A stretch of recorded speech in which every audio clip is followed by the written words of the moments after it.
whatever inner work you have not paid attention to or is undone will show up in your work in community, because that's going to present itself for healing in some capacity in your life. And when you feel like you have worked on it, it's going to show up again to present itself for mastery. 3, 2, 1. Welcome to the Campfire Circle. I'm your host, Tanya Bhattacharya, and I empower purpose-driven women in building influential personal brands that drive change and raise revenue. We all talk about getting a seat at the table, but why though? Who wants to sit in a stuffy boardroom anyway? Let's reimagine the ultimate space of leadership as a campfire circle, where we share stories that inspire movements, build brave communities to huddle together with for warmth, and where there is always room. Come sit with us. I am so excited to have multipreneur Aila Malik with us today on the podcast. Aila does so much that this introduction is probably not going to encapsulate her full essence, but all we can do is our best. So Aila is a lawyer by schooling and a nonprofit executive by trade who's based up in the Bay Area. She started a management consulting firm, Venture Leadership Consulting, that partners with nonprofits to close systemic gaps of inequity. 3 years after founding that firm, she, her husband, and 3 children traveled the globe together, and during that time visited over 40 countries and partnered with 25 NGOs to preserve cultural and natural wisdom. At some point during that journey, she also became a children's book author, amazing chef per her Instagram stories, and many other things too. But everything that she does is bound together by community kindness, planet protection, and family togetherness. Wow. Aila, welcome to the Campfire Circle. Thank you, Tanya. Thank you. I'm excited to be here. I feel the warmth of the campfire, the proverbial campfire. Yes, that is the goal. I feel the warmth too. Aila, I would love for you to tell me your story. How did you become the activist, the social justice warrior, the planet protector, the world explorer that you are today? What's your story? Oh my gosh, where do I start, Tanya? Let's see. Story is childhood was filled with a lot of love. I'm a South Asian immigrant, first generation American, but born and raised here, but from parents who came from Pakistan in the 70s. And were met with a lot of challenges as they were successful in their own right. But at the center of all that they were doing, they did their very best to raise me, which I am so grateful for. So I'm a product of a lot of love and a lot of challenge, and found myself, there was always the mantra to work. So at age 14, got my first job, and, when I could get my worker's permit at high school, and found myself always just leaning into whatever experience was in front of me. And this term of multipreneurship is a new one to me. It used to be called scattered and distracted and, unable to focus on one thing. And so fast forward, went to UC Santa Barbara undeclared as a major. Again, wanted to figure out what it was that I was going to do. And there, again, working in communities, where I worked was never a question. It was always to have a job and to work. And so when I look back later, this whole notion of multipreneur and being able to be rooted in community and finding jobs that were around building community was a theme that emerged well later. It was not present to me during those moments.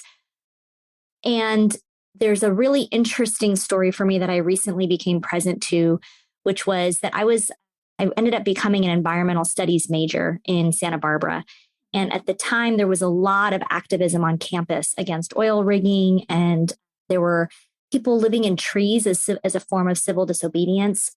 And I didn't see myself as an activist. That title was reserved for those people who looked a certain way at the time, like didn't shave their legs, lived in trees, like chained themselves to things, right? Like that wasn't something that I saw myself in.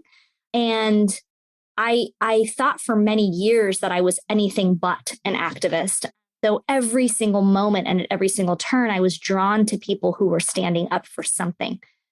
And they were standing up for a better world in whatever shape that looked like, whether that was through a hearing, whether that was through visiting someone who was incarcerated, whether that was through being in a substance abuse or a mental hospital and doing navigation that way.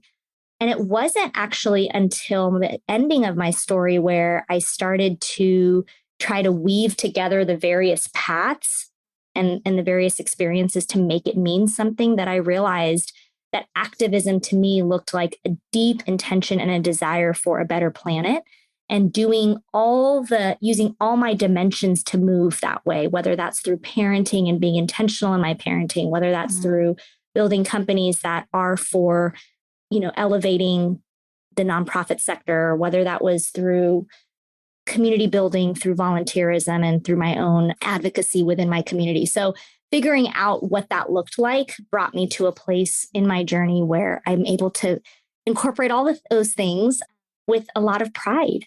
That's probably a very scattered story, multipreneuristic story, but that's what it is. I love the concept of multipreneur. One of the first podcast episodes I did was with a woman, Dr. Sarah Beth Burke, who talked about being a hybrid professional, which is reminiscent of this. It's like taking all of the different pieces of expertise into a mosaic and turning that into this like identity of like, you may be the only person in the world who is a multipreneur in these facets and these ways, but that is what part of what makes you so, I can't think of the word, like desirable comes to mind, but like so powerful in what you do, because you have so many different skill sets and life experiences that have culminated in now these different activations. And I want to actually ask you a little bit more about some of those life experiences. Sure. From what you've shared with me, and then also a little bit of what I know about you personally. You and I share an identity of being children of South Asian immigrants. My parents are from Bangladesh. They moved here in the 70s. And there's this kind of funny thing that happens where there's like a real emphasis and generational drive towards education and quote unquote success, but not necessarily maybe having the lived experience within these systems to like guide that and back that up. There's this kind of core memory that reverberates around my head, which is like when I was a kid in elementary school, we didn't necessarily know like what school supplies we needed to have. And so I didn't have a glue stick. And so being the ever resourceful, like immigrants we were, like we would use white rice instead of a glue stick. And that's how I would make my like little projects. And then take that and it gets exponentified when you're talking about like FAFSA or like college applications, stuff like that. And then going into the nonprofit field, as you have, they kind of reminded me of that. Like we have so many big problems to solve, but we're like homegrown. Like nonprofit leaders don't always have like this technical training or experience or, do you feel like that piece kind of impacted what you do now in your work? Oh my gosh, 100%. I so resonate. It's interesting too. And I'll share that I've been having a lot of these moments of the immigrant story, even if you're born here, is one of resourcefulness and resilience. Yep. It's not resilience necessarily by desire. It's resilience of necessity, right? And so the asset of that is being able to use white rice for glue sticks or being able to, or being able to find the resources that you need to navigate that moment. And the shadow side of that is when you get older, you realize that you did great and you're missing a lot of things that would have been great if there had been some proactive support in that area, right? So for me, now as a mom, navigating, my oldest is just finished his sophomore year in high school. And we're now starting to look at colleges and does he take the ACT or SAT? And, do we do college tours? I don't think I had any of that. And not because, education was a huge priority and a huge value. No one knew how to navigate it, right? No one knew that you're supposed to have college advisors and essay support writers and right. I mean, it was sort of a free for all. And I remember a little bit tangential to your nonprofit question, but I remember applying to an Ivy League school because a friend of mine did. And I got an interview. Maybe everybody does. I don't even know. And I did not prepare for it. I showed up at an alumni interview house and they asked me why I wanted to go to that school. And I said, well, it's great for liberal arts. I mean, I had no concept, no clue. And of course I didn't make it in, I'm sure for various reasons. But I had that moment later, years later, when I came full circle in the nonprofit entrepreneurial space and realized that initially many founders of social enterprises start with a network base of wealth to help seed those ideas. And many folks who didn't have that kind of curated approach to systems find themselves in a place where they're proud of how far they've come and the mileage they've walked. And they see what could have been had there been more intention around that network or around that type of system entry. And so I see it with my own kids, and it's really cool to be in a position of trying to now navigate what are the resources to give my now privileged kid that probably does not know how privileged he is, right? So I think in the nonprofit sector, you're totally right. A lot of us are homegrown and self-taught. The old guard of founders and CEOs come from a network that is really well funded and resourced, maybe not necessarily in business, or maybe the person doesn't have the business or the technical acumen, but they sure as heck have the network. And now that we're looking at a movement of BIPOC-led organizations, folks that are coming up with diversity at the top, means that many of us don't have access to those networks built in from our childhood or our adolescence. And we have to tap into those now. And those networks are largely, again, old guard networks are largely those of white folks of a lot of wealth and a lot of generational privilege. And so it's been an interesting space to be a nonprofit leader for sure. Oh, that's the understatement of the True. It has been interesting. And there's another kind of angle I want to attack this at in terms of, the work that you do, which is really systemic change management with nonprofits, which is an experience that I know you and I also share, which is that piece around, how do I want to say this? This piece around, mental health, addiction, substance use disorder, and growing up as a parentified child. Mm-hmm. And, I want to just kind of lead into this by saying I think addiction is hugely misunderstood and severely underplayed.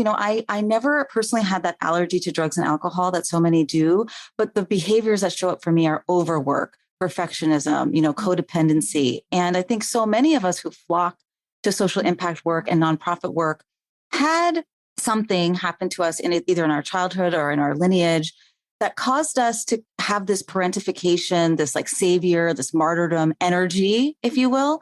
And then when we go into the workplace, we bring on those same roles from that family of origin. And do you also see this like saviorism piece happening in the nonprofit industry? Is this a big thing? 100%. And I don't even know that this is just the nonprofit industry. It's just more prevalent because you work with humans. We learn about ourselves through others, right? Through in community and you don't learn about yourself sitting in a box. You learn about yourself and how the interactions are, what irks you, what triggers you, what brings you joy, what brings you peace.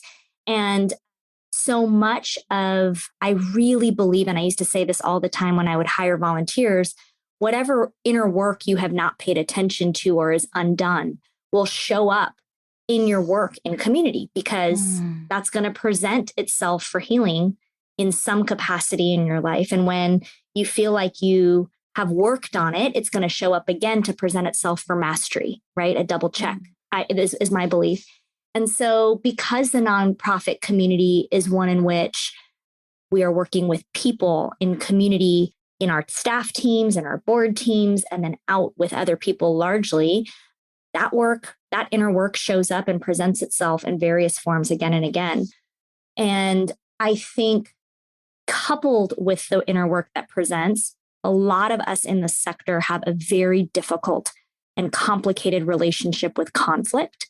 And that I talk about that a lot because it is the one through thread that I see in most difficult leadership structures, is that somewhere in there, the leader is uncomfortable with conflict. And they have not yet transformed conflict as a way to deepen relationship.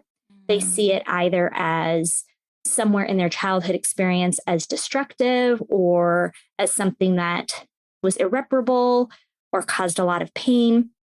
And so people either railroad through decisions or railroad through meetings, or they become avoidant or somewhere in the middle. And I think I've spent a lot of years trying to reorient and pay attention to what mode I'm showing up in with respect to any kind of conflict, whether that's a decision, whether that's a debate, or a full-on disagreement of not just point of view, but of process and leadership with a board or with a co-executive or whatever that is. And so I fully agree. I think the sort of savior complex of our sector, that type of martyrdom syndrome is starting to wear off. There were a lot of executives and founders that looked up, sort of lifted their gaze and realized that nobody wanted their jobs because they had put so much into that at the sacrifice of their health and well-being and so many other areas of their life that nobody was standing in line for that baton. And so that old guard kind of mentality is shifting. I've seen that in the last 20 years. But what's now coming up is like, how do you do this and not burn out? How do you do this and lean in? And some of that is around how are you bringing your whole self to work around conflict, around engagement, around codependency, and check your ego constantly. Oh, that's yes. First of all, I just want to say yes. And all of these stories are popping up in my brain of dear friends that I have who still work in the nonprofit field or my own experiences in the nonprofit field. And there's so many stories, right? Where it's like, time to leave, you're exhausted, you've done a whole day of work. And then, somebody comes in and they need something. And if they don't get that thing, something bad is going to happen to a human. So of course you stay. But it's like, if you don't set up the structures and the systems in place so that you can have a healthy culture where you don't burn out, like it's just going to continue. So I know one of the things that you do, which I find really interesting, is you go in and you serve as an interim executive for these organizations that things are, maybe they're falling apart. What I'll say is they need a change. They need a change. Is there a framework or a model that you use for these types of situations that are so rife with conflict and change? Yeah, there are definitely. I think for us, we go into periods of inflection for change. That could be scale and growth. That could be doubling down on impact, and it could be a full-on turnaround.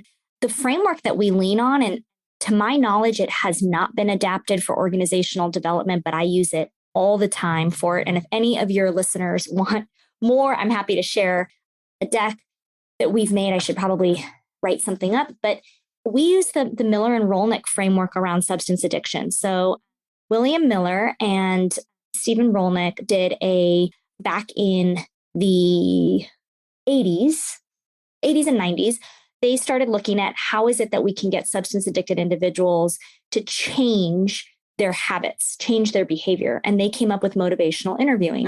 And motivational interviewing is widely practiced by therapists today.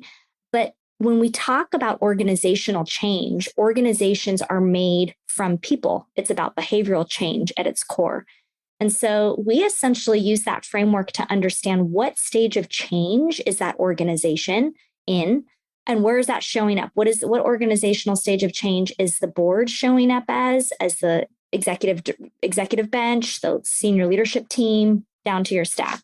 And so the first thing we do is really always is assess where people are at and find ways to align by lifting up. The motivational interviewing framework says that folks that are pre-contemplative, you always start with the lowest denominator of the organization or of that group. And pre-contemplation is the lowest denominator. And that is people don't think there's a problem to change, or they may think everything else is the problem, but not them. Nothing that they're doing is the problem. They're a victim of everybody else's problems, right? That type of mentality is what we call pre-contemplative. And the strategy for the intervention to move that person or that type of behavior was with high information and low intrusion. Low intrusion means we're not here to take your job. You're not necessarily getting fired tomorrow. You're not, right? How do you create safety so that people don't feel intruded upon? You enter with humility. You enter with a lot of listening, authentic relationship. And then high information is here's what a clear role for a case manager looks like. Here's what high-performing sexual trafficking organizations look like. Here's what high-performing, carceral justice organizations look like. And so you're sharing information that people can step into and begin to see a discrepancy between where they are today and what they could be. When they start to contemplate that, you have an invitation to then drive change in the organization. So we're very mindful about how we enter, extremely mindful about how we enter.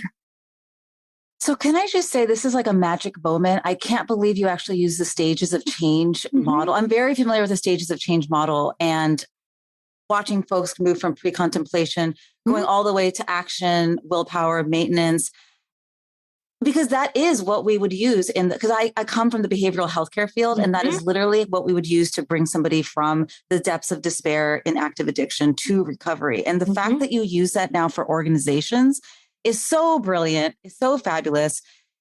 And it makes me think of this quote, like at my old organization, we had this beautiful butterfly and there was a quote across it, which is what the caterpillar calls the end of the world, the master calls a butterfly. And when you are in, I mean, such a great quote about change, because when you are in pre-contemplation, moving into contemplate, it can feel like the end of the world. It feels like everything is falling apart in your organization, but there is something on the other side of it that is just completely transformed and waiting and available to you. And I know you've seen that time and time again. Time and time again. And that's what I think is really beautiful about a change champion or someone who's guiding change, is that they have the perspective to see how organizations have made it on the other side and storytell backwards and say, listen, this could be you guys. You guys get to co-create this next chapter. Let's honor however we got to this moment is all in service of this opportunity for us. So how do we sort of rally for this next phase? I love the stages of change for your listeners. So motivational interviewing, as you know, is how you work through the stages of change. Prochaska, people Google Prochaska stages of change, which came out in the 70s, well before Miller and Rolnick.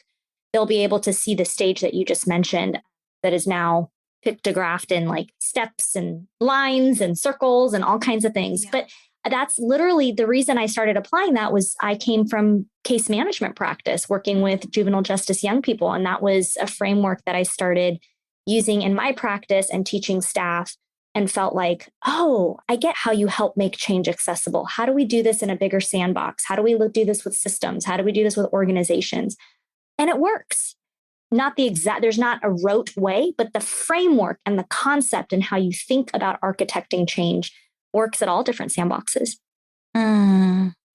And what's so beautiful about that is as you go in and you support the organization and essentially in recovering from the dysfunctional behaviors and systems, I think the people within that organization also heal themselves. They either heal or they leave, because once they're in a healthy new family, right, a healthy new system, there's no space for them anymore unless they also do that work. Totally. I mean, clarity forces action, right? And I think we have to, when we go in, we have to normalize that not everybody's interested in doing that work. And that is okay, actually. It's not a judgment that you're not down enough or you're not social justice enough or you're not this enough.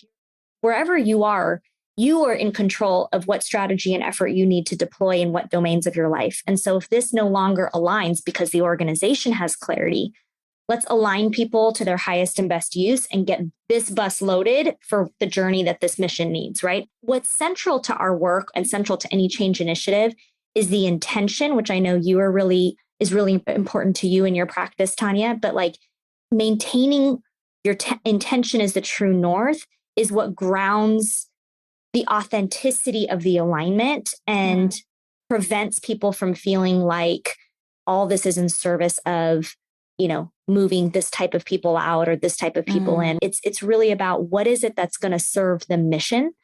So for us, we can have the best relationships with the person who brought us in.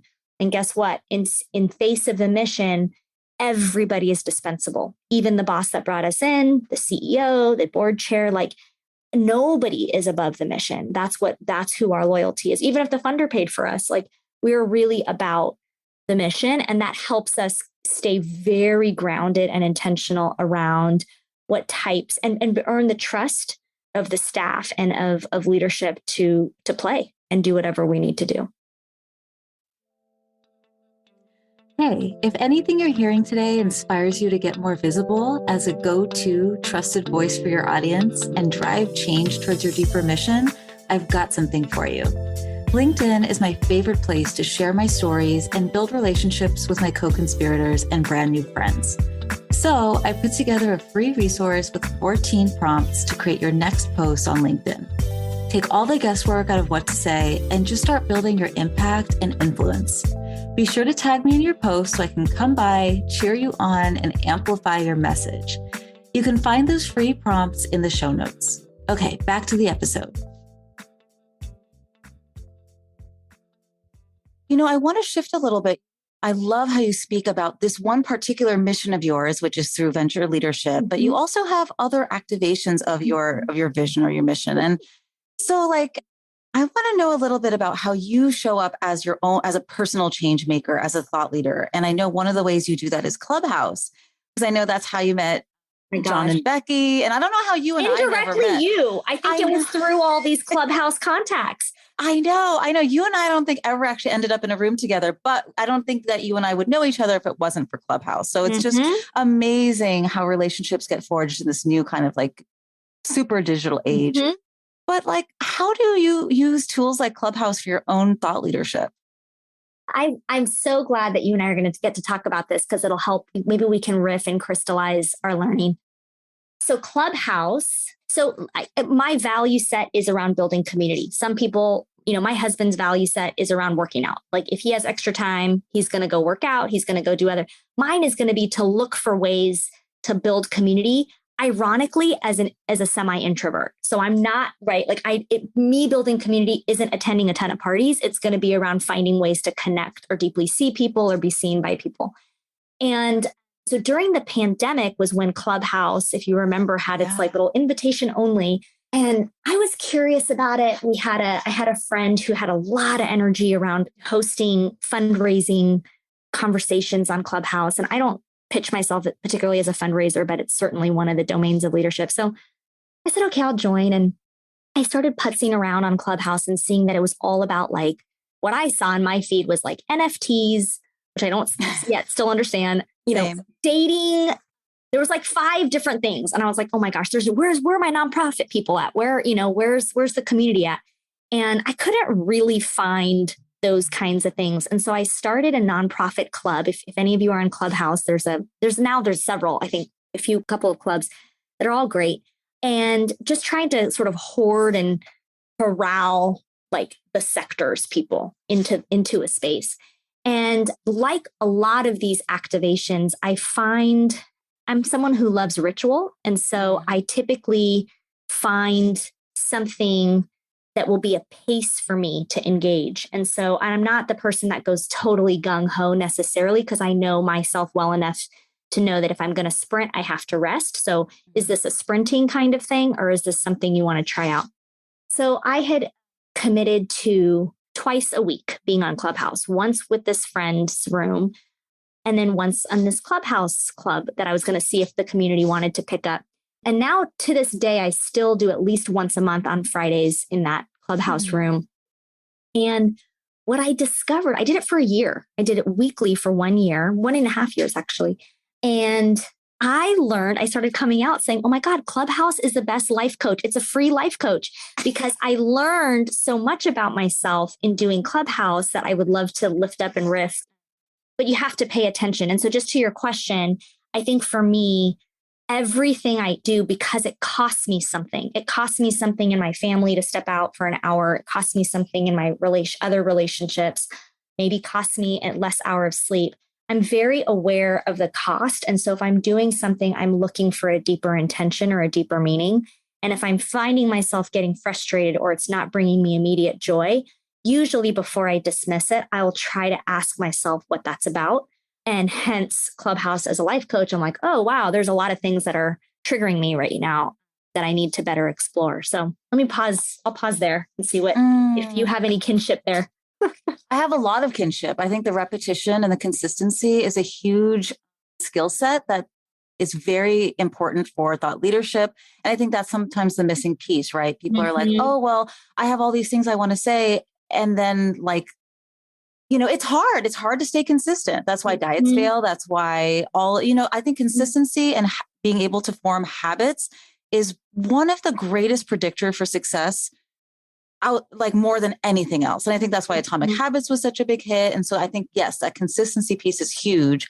The other piece for me, if I were to answer this question, because, I dabbled with Clubhouse too, is I think that it gave me a playground to practice what community building could look like in terms of like a new vision for the world that didn't quite exist yet. And let me explain that. So a few weeks ago, I interviewed Lola Bakary, for this podcast.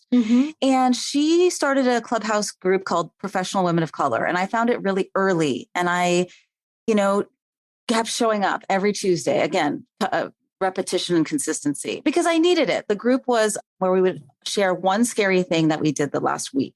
And I kept showing up because I felt like I needed it and perhaps somebody else might need what I had to say in that space. And after a while, someone assigned me as a moderator. Like I had that check mark or whatever denotes that. I forget that you're a mod. And then all of a sudden I was invited to this internal Slack leadership group for the thing. And I guess what I'm trying to say is without having to wrestle my way in or prove my worth or like lobby for my space, I was just a leader in the group. Like they saw my contribution and made me a leader. And I think in the world, we see a lot of kind of high profile cases like Ketanji Brown Jackson comes to mind, where we have to keep proving our worth, to the point of hurt, to the point where it doesn't even make sense, to the point where it's not reasonable. But in this growing community on Clubhouse, I just kind of belonged because I showed up and that was enough. And so I think that these spaces like Clubhouse or whatever is going to come out next, these different places where we get to practice thought leadership and being visible, I think helps us create a vision that doesn't yet exist. And then we can bring what we've learned into our spaces, our workplaces, our organizations, our clubs, our teams, because we get to practice elsewhere. Yeah. No, I think that's really well said. And I think the notion of how, like in your story, I hear you feeling really seen as you became a moderator and as you became looped into that, right? And so when you talk about building community in the virtual world or in the physical world, or I guess 3D world versus, 0D or 2D world, it is about being seen authentically. And it's interesting what those proxies were. And for me, my journey was, there's a couple things that were fascinating. One was I got very quickly frustrated by not being able to have a physical cue to tell people that I was trying to see them, right? So that in Zoom, I'm constantly doing thumbs up and on it, visually I'm going, and that's not appropriate in Clubhouse. You mute yourself when you're done, when you're not speaking. And before, months later was when the little mute on and off flash started happening as a clap. Yes. But before that, there was not really this culture of clapping or being seen. And the Clubhouse as a life coach question to me was like, whoa, what's that about? Like the person is actually just fine. The person is speaking their truth and has the mic. Why do you, Aila, need that person to see that you're validating them? Right? Like what is that about? That's my own self-validation that I want to feel good about contributing to somebody else's being seen. So Clubhouse immediately began to help me question like how I was showing up in spaces and who that showing up was actually for, which was really fascinating. I think the second question or sort of trigger that I had was that I would go into some rooms where, being a moderator and holding space in any world, in any dimensional world, takes intention, takes a lot of thought and practice and being present.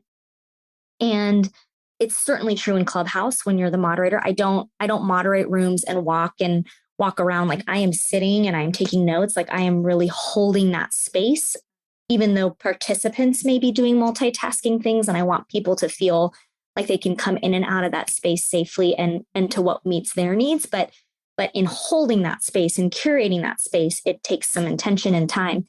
And a trigger for me was I, as a participant, was seeing some moderators really let people speak on and on and on. And I found myself getting really frustrated.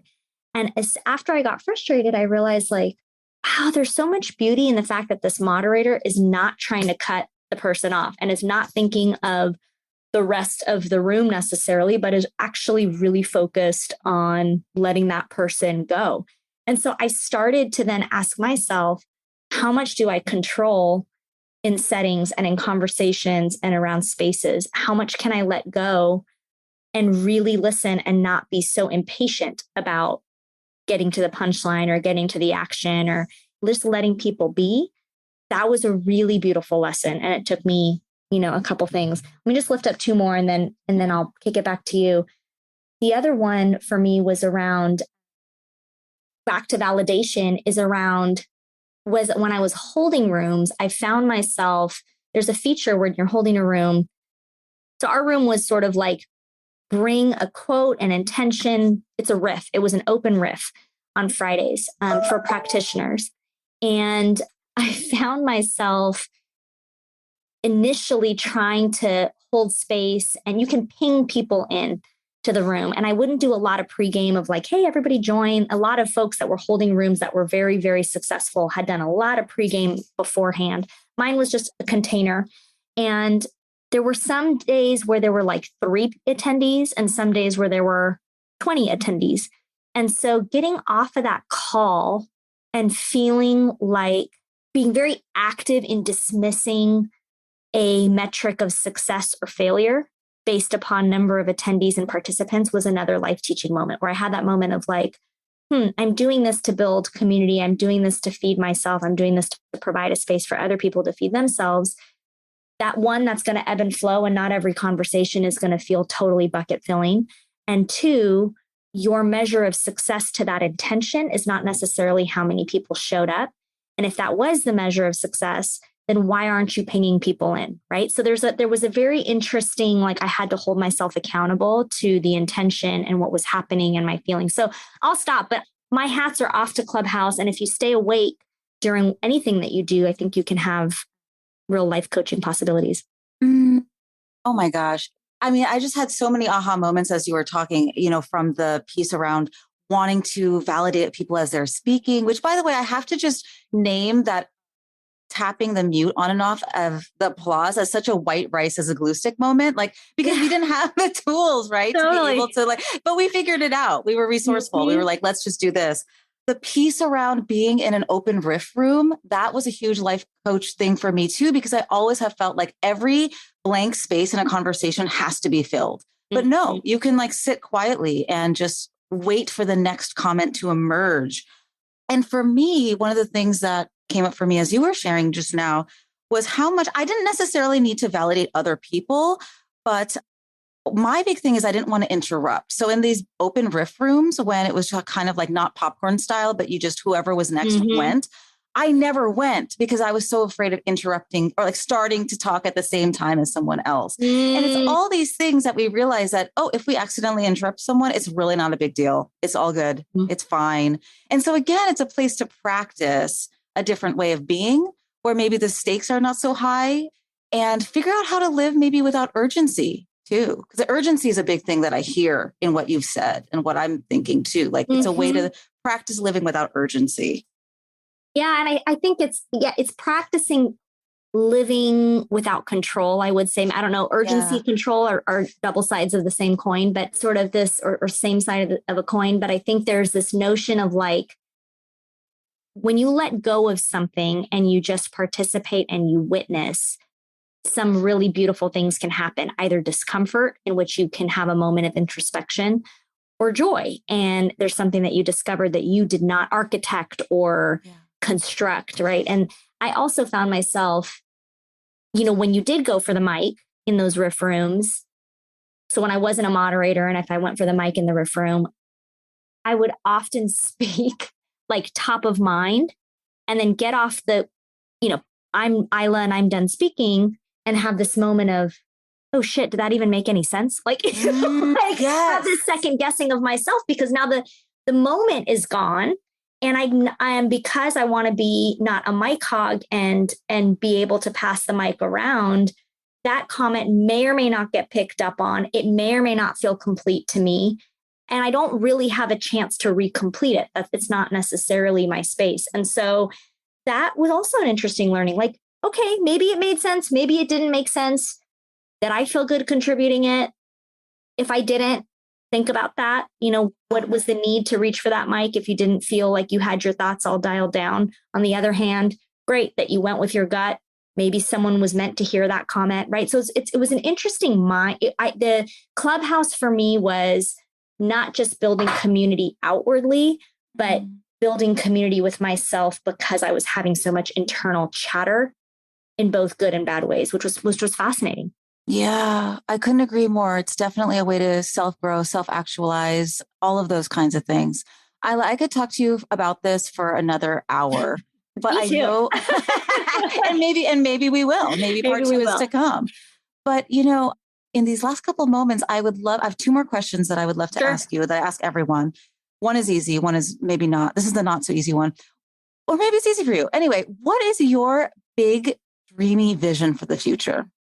Yeah, this is not so easy for me. You did give me a preview that you'd be asking this question, and this was the question I sat on for a while. My personal big dreamy vision is to write a book. I've written some children's books as side hobbies, but I want to really actually write a book about my mom and being a first generation Pakistani American. And I guess memoir meets like mental health, meets glass castle, meets a bunch of things. And I want to live on a farm, and I want to travel a whole bunch.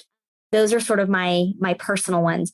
I think for me, the next 5 or 6 years is really around the nonprofit community. And I'm not talking about nonprofit complex industry. I'm talking about nonprofit community of practitioners is a growing community in the country. And we are now called upon nationally, internationally to solve some of the world's toughest issues. And so for me, there's a calling around how do we get very intentional about garnering the empathy and resources that are needed to solve the world's most pressing issues. For me, that comes down to really doing that inner work in a micro, macro level. So how are we using all of the experiences that we're doing in the community to build ourselves such that we can be more empathetic and connect people to causes that I do believe we can solve.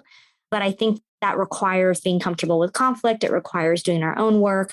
So for me, the next couple of years is about that connective tissue and about advancing our voice as a sector in the national arena, and then figuring out if there's an international play from there. I'm really called to that part of the work. Well, I love it because as we said before, there's like this fractal piece of it where like when you heal yourself, you're able to be such a more of an effective change maker outwards. And then also when as the systems change and the organizations change, those within the organization also shift. So it's like an inner and an outer. I totally agree. It's like an organism, right? And and the organism can be at the micro level, and then the organizational level, and then the system level. And I've had fun playing at each of those levels. And I'm really feeling called to sort of the next big sandbox, which is how do we do that as a country? We have a lot of diverse thoughts.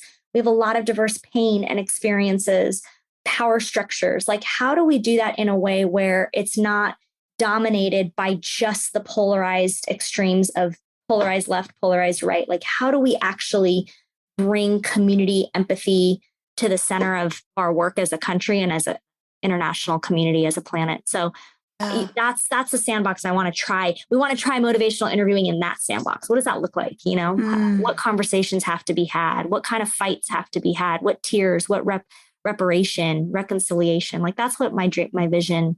I want to be intentional about spending time in that place. Yeah, 1,000%. Well, I'll be right there with you if you allow me to be. Yes. I'm just going to be following you around. Please. Yes. Let's do it. Let's do it. So how can people find you and get in touch with you? I'm in a lot of well, I'm not so great at Twitter, though I have a Twitter handle account. I hang out on LinkedIn and Instagram. My Instagram is Aila Malik author. And then I have a family travel account that's my love, which is we were the Franklin Street Globetrotters. We traveled for a year. And then I'm on LinkedIn. Those are the social platforms. The easiest way to stay connected, and I would love to, is I have a website that forced me to put all my activations on one page. And it's my name, ailamalik.com. And those have all the links to all the different things. But I would really love to lift. I came here because I leaned on the backs of a lot of folks and connections to be that rice to glue stick kind of way of getting here to wherever that is, to having a sandbox to play in. And I'm more than happy to do that for colleagues out in the space that are trying to figure out what's next for them. So stay in touch. That's beautiful. That's beautiful and so appreciated. I'm so grateful to have had this time with you, and I can't wait for more conversations. You and I are going to spend a whole day together in August, and can't wait to see so what comes excited. out of that. And I love just on that. To end on the fact that you and I never met. We met because of connection to connection out through, I don't know, probably Clubhouse kind of things. Then we had a Zoom meeting to just introduce ourselves, had this kind of authentic connection to, I think this is probably the second Zoom podcast thing that I'm sharing with you. And then you're going to come to my house in August. Like, I love that there's a lean in that went from like no sort of physical presence to 2D to now all the way 3D. And I cannot wait. And so I think, how do we do that with folks? And if you're listening to this podcast, like, you should reach out to folks, because that's how we begin to create community that is going to be activating the next solutions that we desperately, desperately need in all areas of our existence. That's right. It all comes down to relationship at the end of the day, and trust. Yep. And that's it. And you can't do relationship and trust until you're simultaneously also understanding and what's getting in the way for yourself to be authentically expressed, right? So it's just a full loop. That's personal, it. Relational, personal, relational. That's it. Because the most important relationship that you'll ever have is with yourself. And if that doesn't exist, you really can't build relationship externally. It's impossible. Double click. Double click. Double click, snap, thumbs up, validation.